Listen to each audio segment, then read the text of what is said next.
哎呀，没到时辰呢，快了，快了！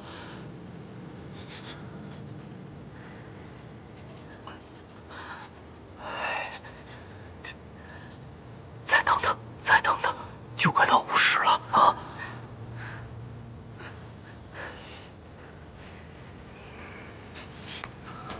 ！50已到，肩膀，肩膀，别急。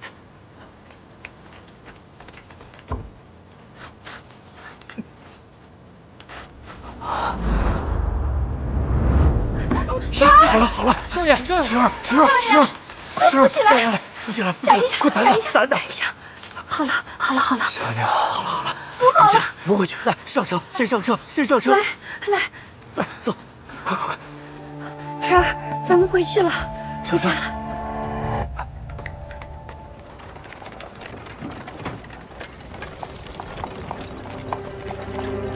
只怕今日庄府又要生出一场热闹。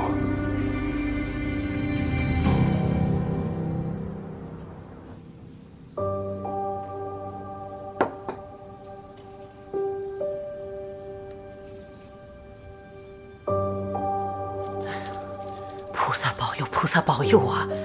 保住了池儿的性命。若日后再不能可考入仕，那咱们便不考了。只要能好好活着，那就是福气呀。他惹上这种祸事，不仅自己仕途全毁，我也有漏提嫌疑。如此丢脸出城，这叫我今后在京城官场怎么见人呢？作孽呀，真是作孽呀！小娘，十儿，小娘在这儿呢。啊，十儿受苦了，一切都过去了啊。爹爹跟小娘已经把你接回家了。二姐姐呢？你二姐姐在祠堂罚跪呢，你先别担心她了。啊，爹爹为池儿做主，是庄寒烟。寒烟，前几日我被绑在大理寺门前，想了许久，是庄寒烟，是他陷害我，是他暗中调换了何文生的文章。四弟为何如此空口白牙，诬陷于我？你还敢来？我问心无愧，为何不敢来？十儿，你有何冤用内情？怎敢不分青红皂白就指摘你三姐姐？那日我和二姐姐拿到了文章，便回了府中。那天晚上，只有你到我房中来过。寒烟，你当真去过？嚯！少爷，三小姐求见。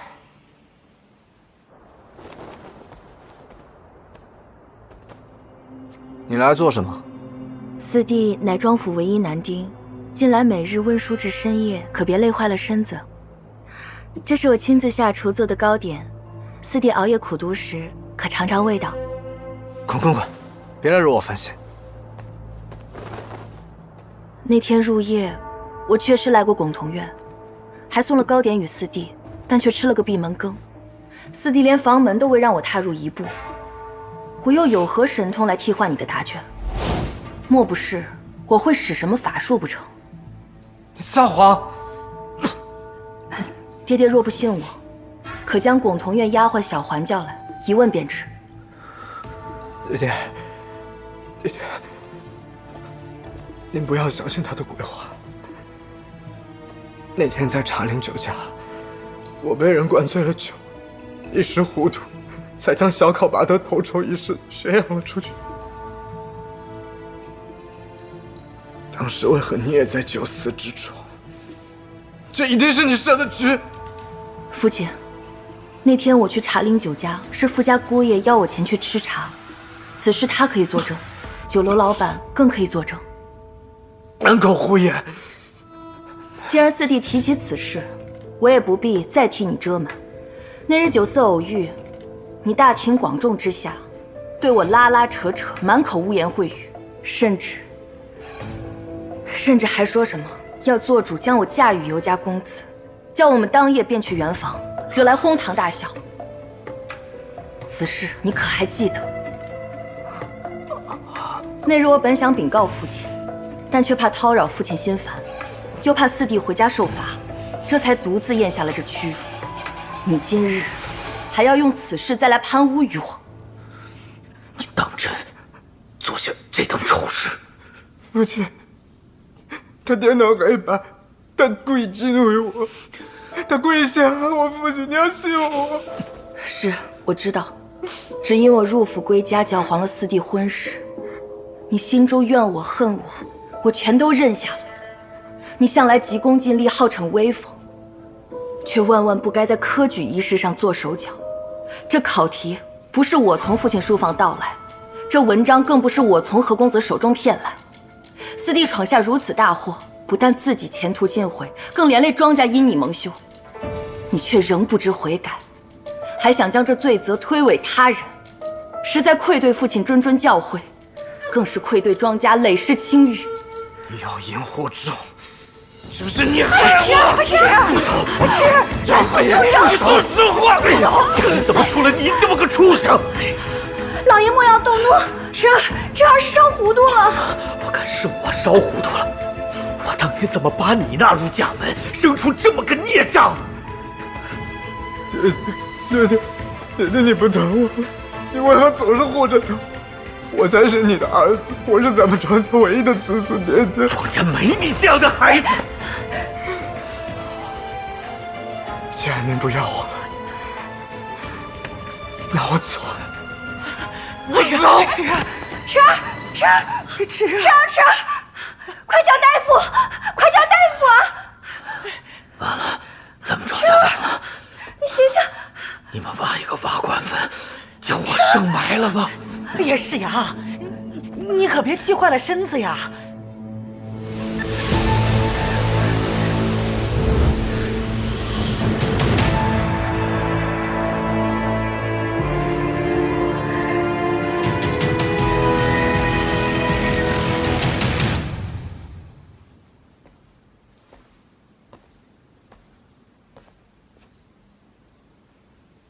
怎么会如此不小心？一点皮外伤而已，我从未想过要害他性命，更未想过此事会闹到宫中。但你是没有看到他此前的嘴脸。得知自己对策被圣上青睐，便急忙来逼迫于我，说若来日为官入仕接管庄府，第一件事便是将我和母亲赶出庄府。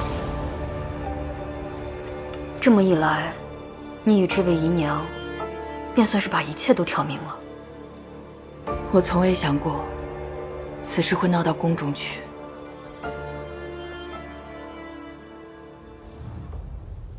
但也是时候了。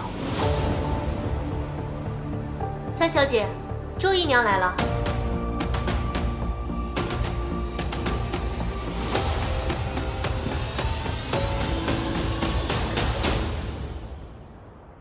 姨娘可有闲情，与我对弈残局？三小姐既然开口，妾身自当奉陪。请。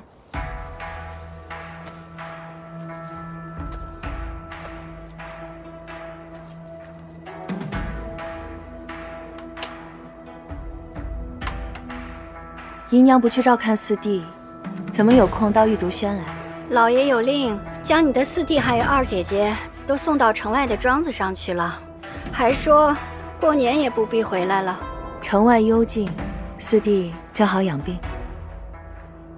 三小姐，我从你母亲手中抢夺来这掌家之权，你一定恨毒了我吧？是母亲有错在先，韩燕怎么敢啊？况且姨娘掌家以来，咱们庄府蒸蒸日上，愈发红火，整个京城人人交口称赞，这全是姨娘的功劳。事到如今，何必再说这些漂亮话？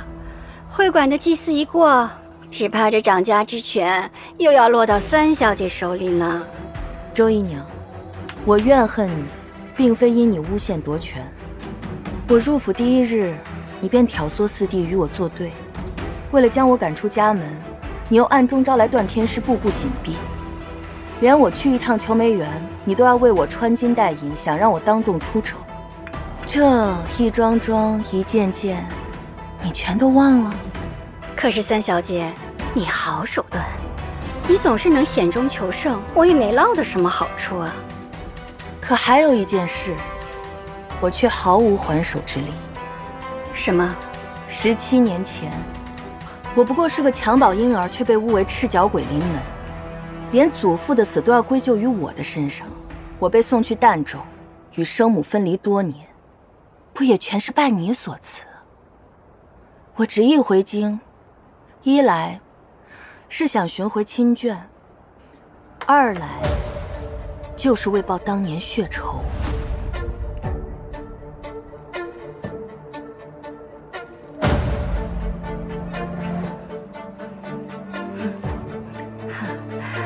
三小姐，你归家以来，生母却是最容不下你，你就不曾怨恨过她？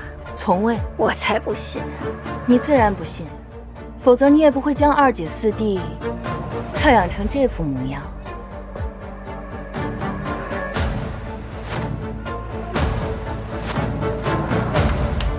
周姨娘，你是个聪明人，但却有一件事犯了糊涂。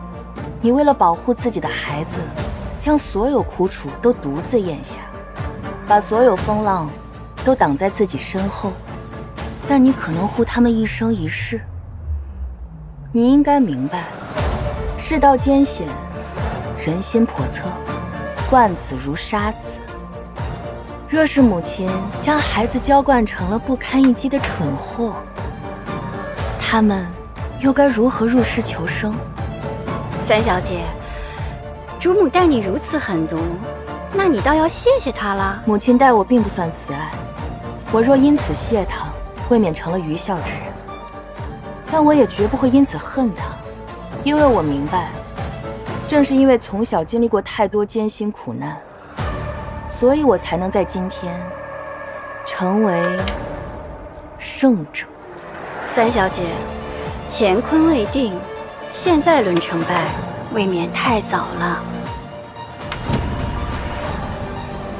周姨娘，我又赢了。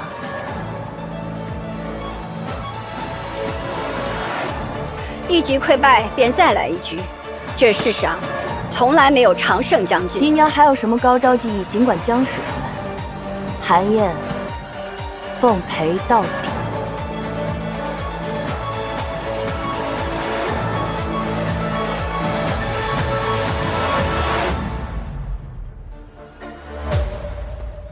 主母，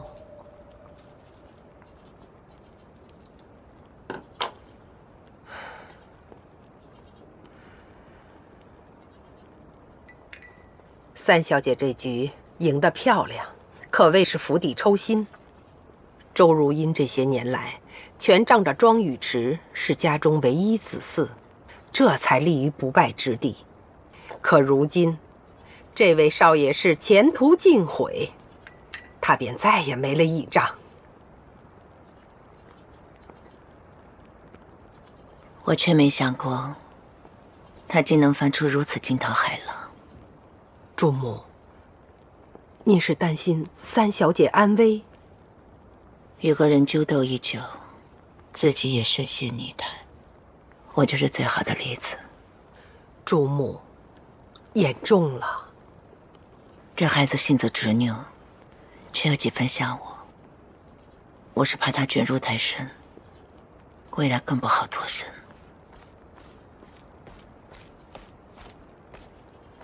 主母，宇文先生从儋州回来了，这是他给您的密信。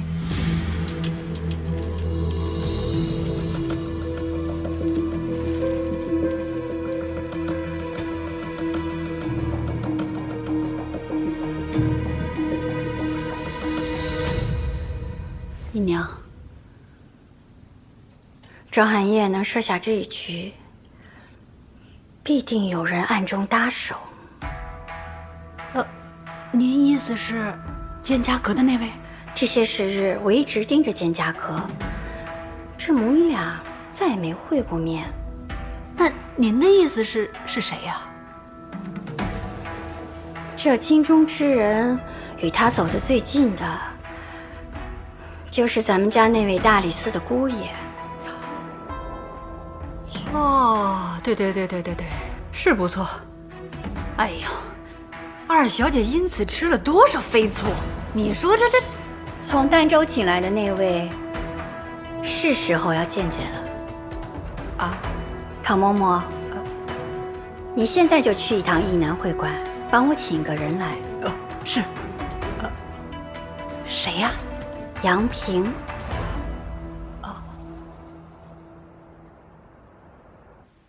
与我传信之人，便是你。近来事务繁冗，终于得空与您相见，实在是怠慢了杨公子，还请恕罪。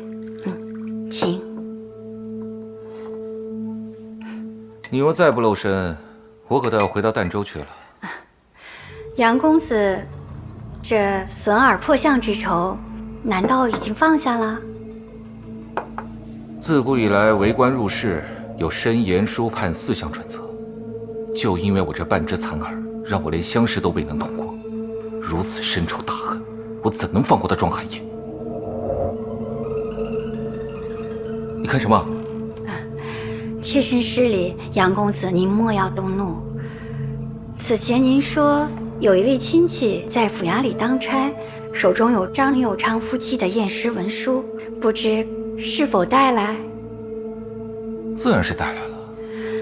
那我有几分好奇啊，你是如何判断是庄寒燕行凶杀人？此前我也觉得不可思议，毕竟是个16、17岁的小姑娘，哪有这个胆量？这个念头在心中转了转，也就撇下了。可是，你现在再看咱们家这位3小姐，杀人越货、栽赃诬陷，她可有什么不敢？这可是杀头的罪名，你当真让我去揭发她？我若不杀她，只怕她现在就在算计着如何要杀我了。杨公子会想到去府衙看验尸文书，想来也是有所怀疑。据说此案是海匪行凶，我却坚决不信。放眼整个儋州，找不出比南章更穷的地界。他们来想什么？皇家的破渔网，还是赵家烂锄头？南章镇从未闹过匪患。有是有过，不过10年不见一次，怎能这般赶巧？如此说来，这海匪杀人只是3小姐一家之词，并无实证。那府衙的文书上又有什么可疑呀？夫人，先说个价来听听吧。100两，如何？我这进京一趟，路费可花了不少。那150两，再多我可真拿不出来了。200两。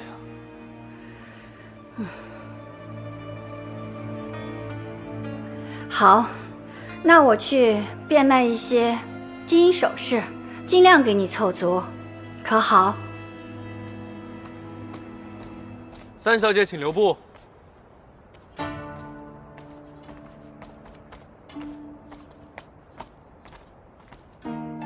你又来做什么？3小姐紧张什么？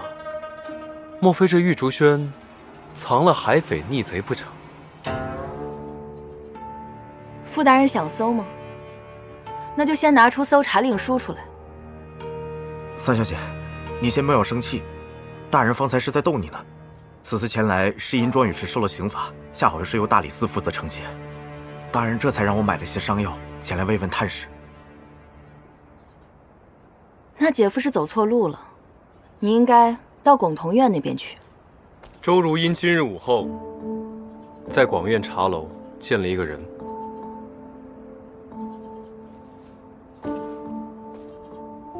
傅大人为何知晓此事？你已知道他见何人？半路杀出个程咬金，我难道要坐以待毙？3小姐算无一策，倒是我多事了，告辞。等等，我虽知他们2人私会，却不知他们具体密谋何事。你可打探到了？京城茶楼酒馆众多，不是每一家都有我大理寺眼线的。赶狗不入穷巷的道理，三小姐你是明白的。如今你在周如茵的心尖上剜了一块血肉，她自然不会饶过你。你还是先想一想，有无把柄在杨平手中。傅大人，为何如此帮我？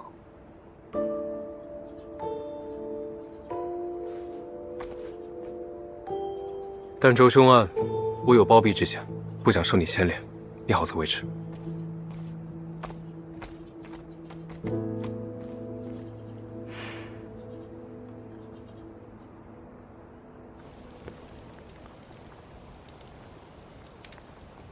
想清楚了没有？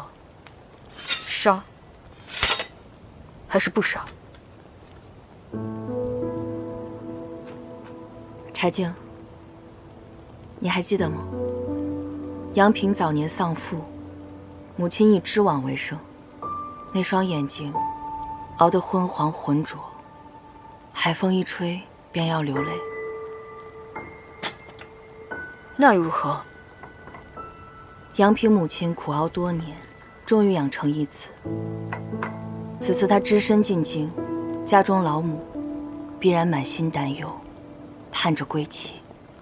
若送回去的是具尸首，你这是妇人之仁。妇人之仁。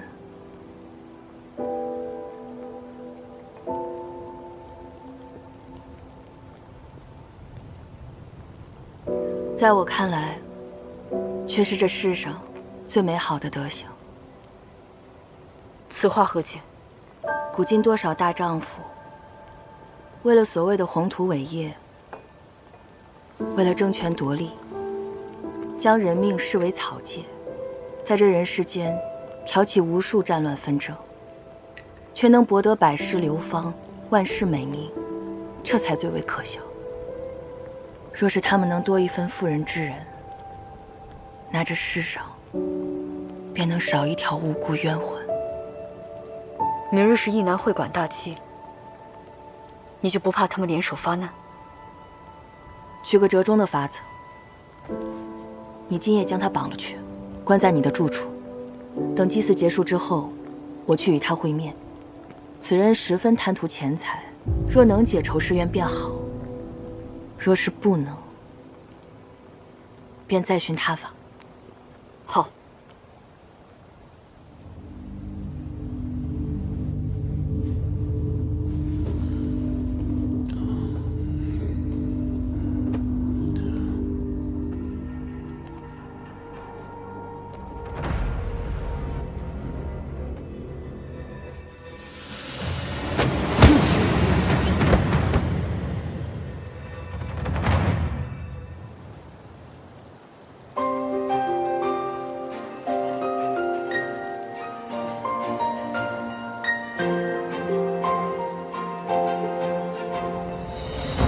今奉天地之令，聚众门生，崇祀神君。神君乃智慧之源，才情之祖，指引群生于迷津，启迪智慧于明蒙。吾辈谨以诚心，备香花酒礼，向神君祭祀。愿神君垂见，降赐智慧之光，启迪群生之心灵。逼吾辈于学术之途。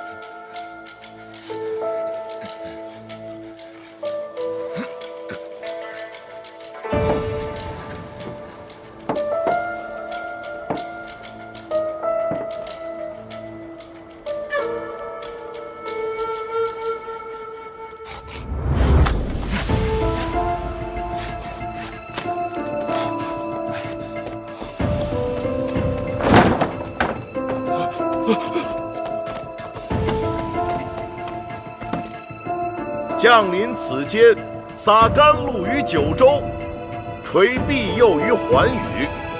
吾辈当怀敬畏之心，承先贤之智慧，感神君之恩德。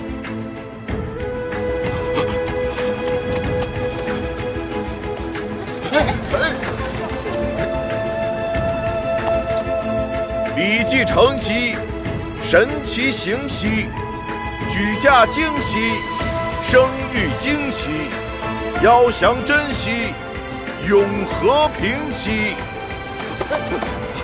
怎么回事啊？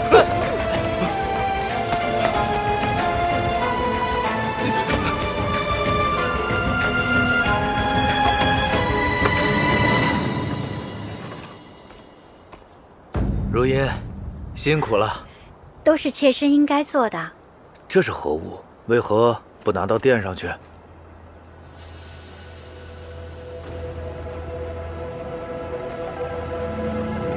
老爷，佑昌夫妇本就是义男人士，又有代老爷和主母将三小姐养大的这般恩情，如今他们故去许久，想来儋州也并未设下灵牌。我便想着趁今日祭祀大礼，将他们二位也供奉到大殿之中，也好积累福德，让他们早日脱离轮回之苦，往生极乐。如是甚好啊，倒是我疏忽大意了，还是如音有心呢。佑昌夫妇名下并无子嗣，唯有三小姐从小承欢膝下，虽未血脉相连，但也是最亲近的。不如便由三小姐将这灵牌请入到大殿之中。也是，韩燕深受书神养育之恩，也该由韩燕来代劳啊！啊！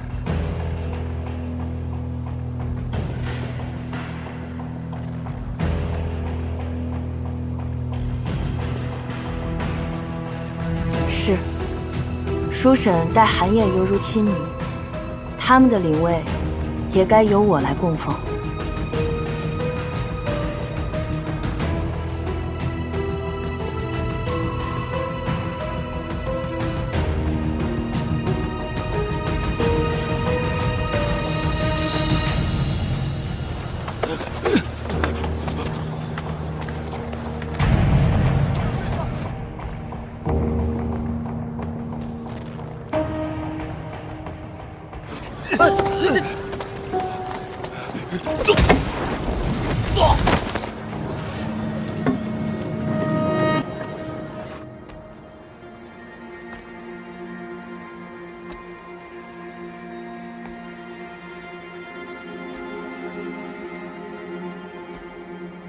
你当真要我在会馆祭祀之时，指认庄寒燕是杀人凶手？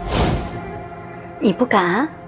不知道是不是我多疑啊，总觉得近日有人在暗中监视着我，只怕在接风宴上这么一闹，已经打草惊蛇。你放心，京城乃天子脚下，难道还怕他把你绑去了不成？不如验尸文书，你暂且交给我保管，明日我再还给你。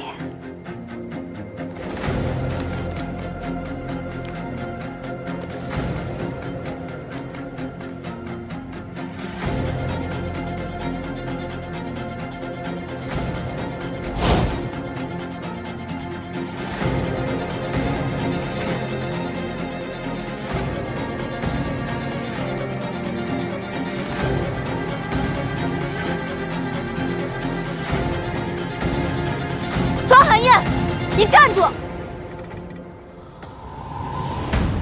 狼儿，你这是做甚？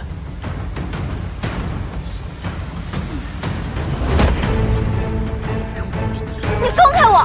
沐风，此人扰乱祭祀大典，将他拖出去。你们俩果然是一伙的。庄寒燕，是你杀了张佑昌夫妻二人，是你杀了他们。各位老爷，各位大人，我有冤情要揭发，快让他放了我！放手！把话说完。老爷，大人，张佑昌夫妻二人，并非死于海匪，而是庄寒燕杀了他们。你这丫鬟，你在这胡言乱语什么？是啊，若无实证，不能乱说呀。我当然有证据。庄寒燕，是你亲口认罪，还是我来替你说？我无罪可认，但你如此搅乱祭祀大典，又说不出个所以然来，只怕我还要问你一个诬告之罪。郎儿，你是因我才被赶出庄家，即使你心中恨我，也不该拿此事污蔑于我。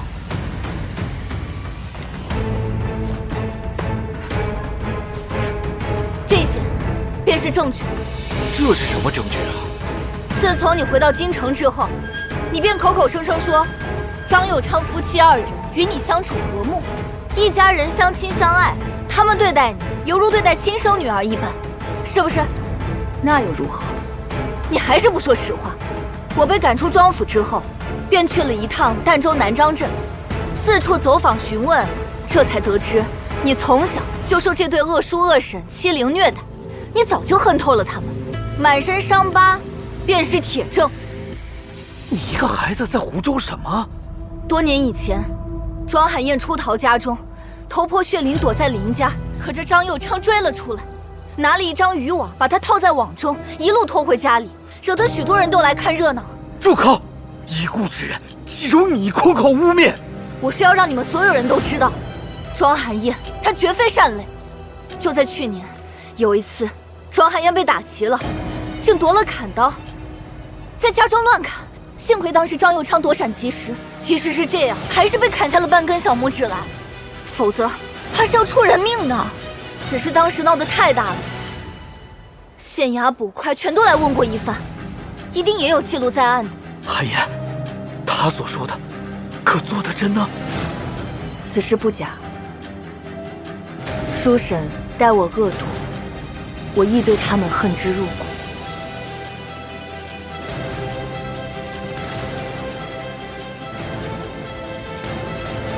我将这些过往瞒下，一是心知叔婶已故，往事已矣，不必再去损伤已故之人的声誉；二是父母自小将我送去儋州，我若如实禀告，倒像是在责问怨对父母，只会徒惹家人内疚伤心。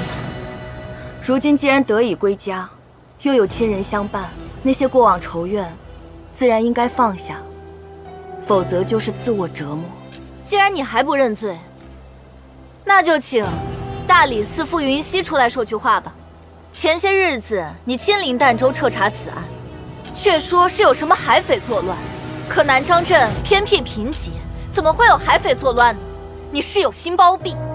此地并非公堂，你亦非官吏，我没有义务和你说。我大理寺官差，岂容你如此出言不逊？你口口声声要举报他人，可有何实证啊？我自然有证据，这便是儋州南章镇县衙之中仵作验尸的文书记录。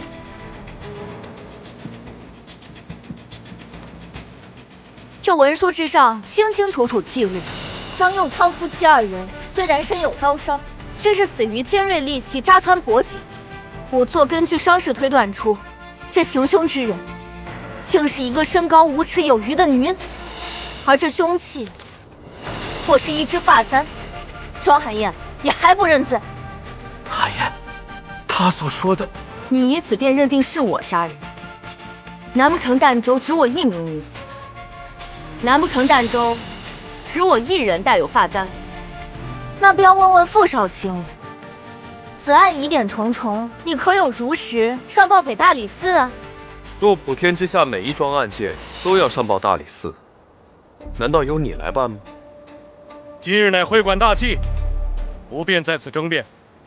既然此案还有诸多疑点，即刻将庄家嫡女庄寒燕押入大理寺待审。庄大人得罪了。严大人，万万不可呀！严大人，此案今日交由本官亲自审理，大理寺定会查个水落石出。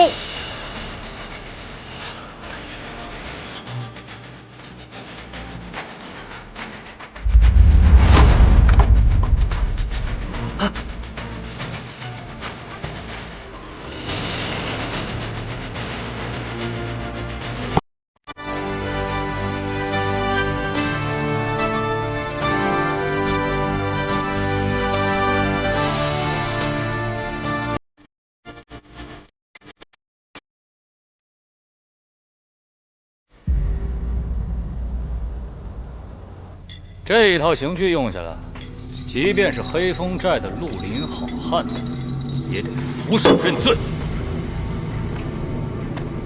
姑娘，还是快些招了吧，至少能免除一些皮肉之苦。按大理寺律令，嫌犯受捕入狱，着先行审查，若不吐露实情，再上12道大刑。你凭什么对我用刑？懂得倒是不少。到了我大理寺刑房，哪有你说话的份儿？住手！穆司职有何吩咐啊？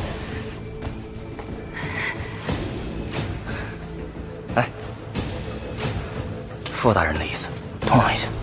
傅少卿也敢来掺和这宗案件，可此案现在由严大人亲自主审，我拖延不了太久。明日再审，可好？最晚今夜子时，否则我也不好交差。行，那就此时。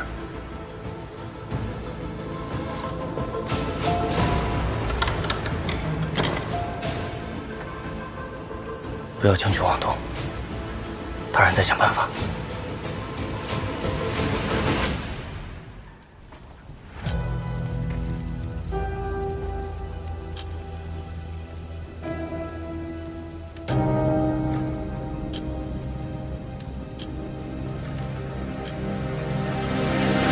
大人，朗儿口供已签字画押，现在人已经走了。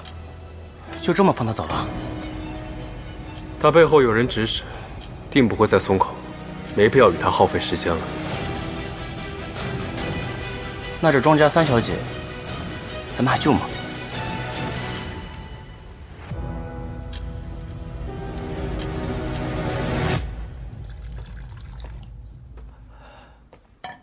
今日庄家连遭大难，保佑韩嫣避祸归家，保佑右昌的案子早日水落石出。老爷，3小姐吉人天相，不会有事儿的。这大理寺刑狱，连阎王进去都要掉半条命，我不该早些年把韩嫣送去儋州，这些年让她遭了多少罪啊！有傅家的姑爷在，想来他们不会过于为难3小姐的。朗儿这丫鬟现在何处？妾身也不知晓。实在想不到，当初因为3小姐把她赶出家门，她竟然是个如此的倔性子，竟然跑去了儋州。她既存心报复，想来是不会再见我们了。老爷，不如您再出去走动走动，看看是否还能再疏通一二。对，我这就去。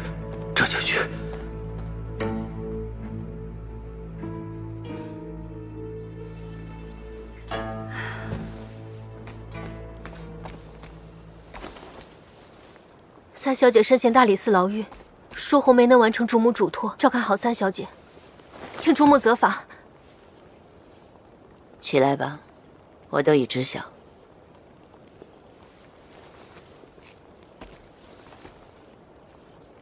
主母，您救救3小姐吧！大理寺最善严刑逼供，即便是冤案也要坐实。自她归家之日起，我便安排你在她身旁随侍。你来说说看，她当真是被冤枉的？这，奴婢不敢妄言。要我说，此事不假。主母，现在不是论真假的时候，您快救救小姐吧。我并不打算救她。主母，我想方设法，想让她离开这是非之地，可她半句也听不进去。正如我当年一模一样。像我们这样的人，就得自个儿去撞那个南墙，撞得头破血流，肝胆俱裂，撞得骨肉离散，家破人亡，才会知道什么是疼，才会就此回头是岸。即便是我今日救了他，日后也一样是死路一条。可是，即便主母为3小姐记忆深远，也得眼下先活下来再说。淑红，暂且不必为此事忧心。方才主母得闻今日会馆变故，心中并不确信，便去玉竹轩探寻三小姐踪迹。可三小姐在大理寺牢狱，并不在玉竹轩。我自知道，她房中之人自会救她性命，只是可能她要付出一些代价。房中之人是谁？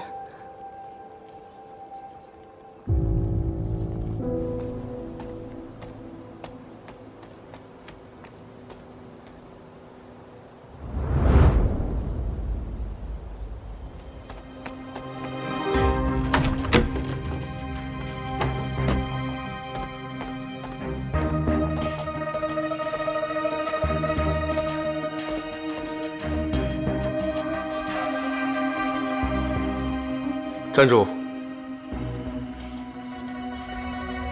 我有事要问你。今日会馆到底怎么回事？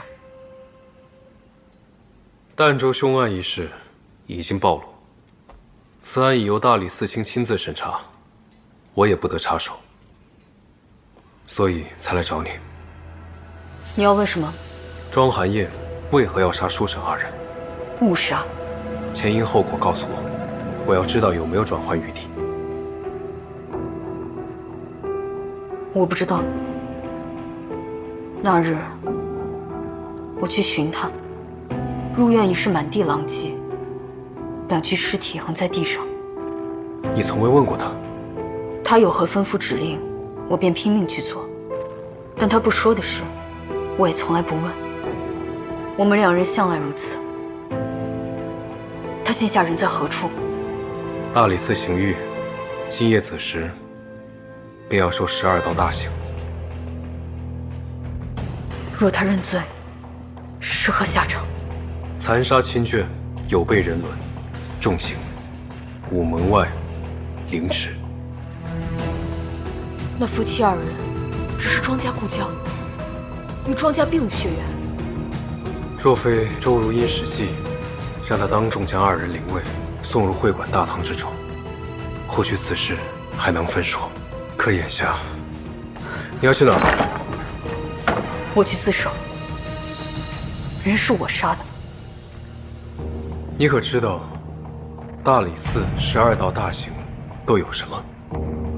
斩指夹棍、挑筋剥皮、断手越足，你就不怕？左右不过一死。他值得你如此牺牲？没有值不值得，能救他便好。你这般忠勇，我属实钦佩，但你现在贸然前去自首，太假了。你有何办法？开弓就没有回头箭了。你心意已决？是。庄寒夜有份口供记录，海匪共有7、8人，面目并无其他异样，个个身穿藏青衣饰，身上还有古怪刺青。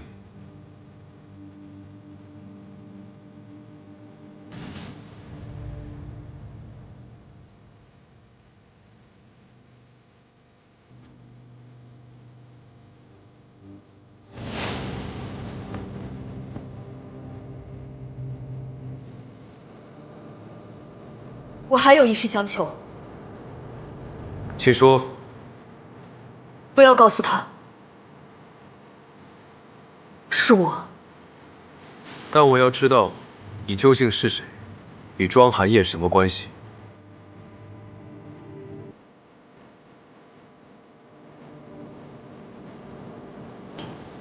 赶紧的吧，最后一个了。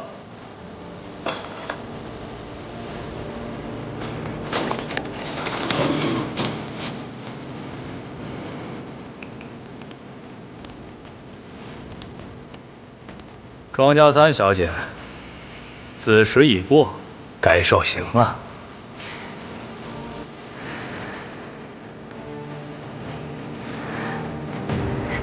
传大理寺卿口谕，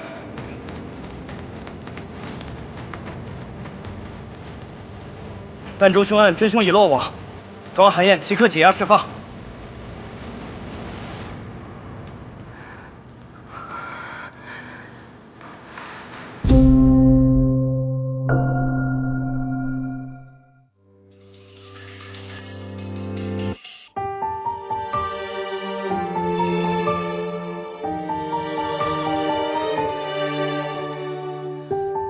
起他从前满身疤痕，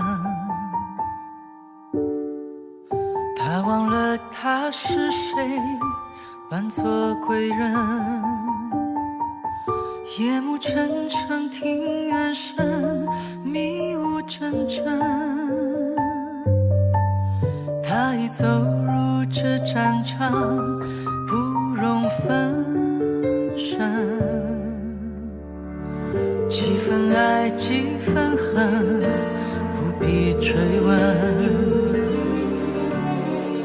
谁是假，谁是真，还需辨认。畏惧之中求温存，难免被笑天真。狼烟燃起，号角吹，谁能脱困？他愿化作利刃，至今不退。